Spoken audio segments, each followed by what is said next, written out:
Welcome to the next section, Firebase.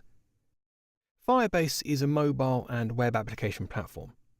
It's gone from a reactive database in the cloud to a whole suite of products. We will, however, focus on the database side of things, as that is the interesting part for an Angular developer. We now start with the first video, ThreeWay Binding versus TwoWay Binding. We have different kinds of bindings. AngularJS made the two-way binding famous. This entails being able to change data from two different directions.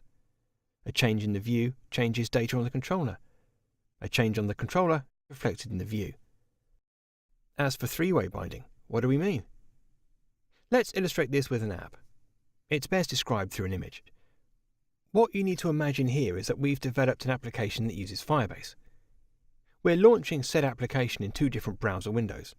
In the first window, we make a change that's being reflected in the second browser window. So, what steps take place? Instance 1. User changes a view. Instance 1. Change propagates to the model. This triggers synchronization with the Firebase database instance. The second instance is listening to the synchronization. The model for the second instance is being updated.